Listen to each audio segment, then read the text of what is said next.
Pulivendula Vontimitta ZPTC ఉప ఎన్నికల polling స్వల్ప ఘటనలు మినహా ప్రశాంతంగా సాగుతోంది. పులివెందుల మండలంలోని కడంపల్లిలో పోలీసులు స్థానికులకు మధ్య వాగ్వాదం జరిగింది. తమ ఓటు హక్కును వినియోగించుకోకుండా పోలీసులు అడ్డుకుంటున్నారని గ్రామస్తులు ఆగ్రహం వ్యక్తం చేస్తున్నారు. కడంపల్లిలో పోలీసుల కాళ్లు మొక్కారు ఓటర్లు. ఓటేయడానికి తమను అనుమతించండి అంటూ ఓటర్లు విజ్ఞప్తి చేశారు. వైసీపీ అభ్యర్థి సొంత ఊరు ఆర్ తుమ్మలపల్లిలో స్వల్ప ఉద్రిక్తత చోటు చేసుకుంది. తమ ఏజెంట్లను బూత్ కి వెళ్లకుండా అడ్డుకున్నారంటూ పోలీసులతో వైసీపీ వర్గీయులు వాగ్వాదం చేశారు. తమ ఊరిలో ఒక్కరు కూడా ఓటు వేసినట్టు చూపించిన రాజకీయాల నుంచి తప్పుకుంటానంటున్నారు పులివెందుల వైసీపీ అభ్యర్థి హేమంత్ రెడ్డి. తమ ఏజెంట్స్ ని టీడీపీ నేతలు బెదిరిస్తున్నారని మండిపడ్డారు. 1200 ఓట్లుంటే 900 మంది టీడీపీ నేతల్ని గ్రామంలోకి దించారంటూ ఆగ్రహం వ్యక్తం చేస్తున్నారు.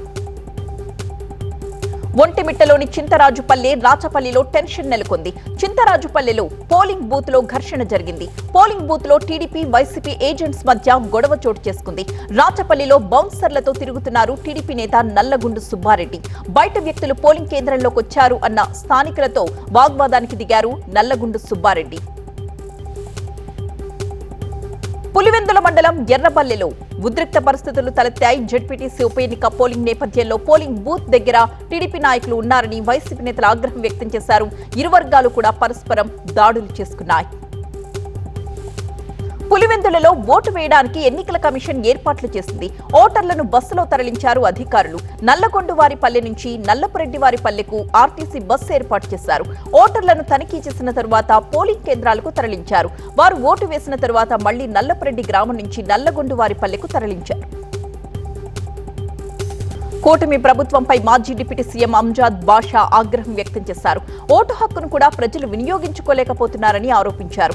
ఈ రోజును బ్లాక్ డేగా పరిగణించాల్సిన అవసరం ఉందన్నారు. ఒంటిమిట్ట జెడ్పీటీసీ ఉప ఎన్నికలో టెన్షన్ వాతావరణం నెలకొంది. నడింపల్లిలో బయటి వ్యక్తులొచ్చారని ఆరోపించారు స్థానికులు. ఈ సందర్భంగా వైసీపీ అభ్యర్థి టీడీపీ కార్యకర్తలకు మధ్య వాగ్వాదం చోటు చేసుకుంది. రాయలసీమ రేంజ్ డీఐజీ కోయ ప్రవీణ్ కడప జిల్లా పులివెందుల వెళ్లారు.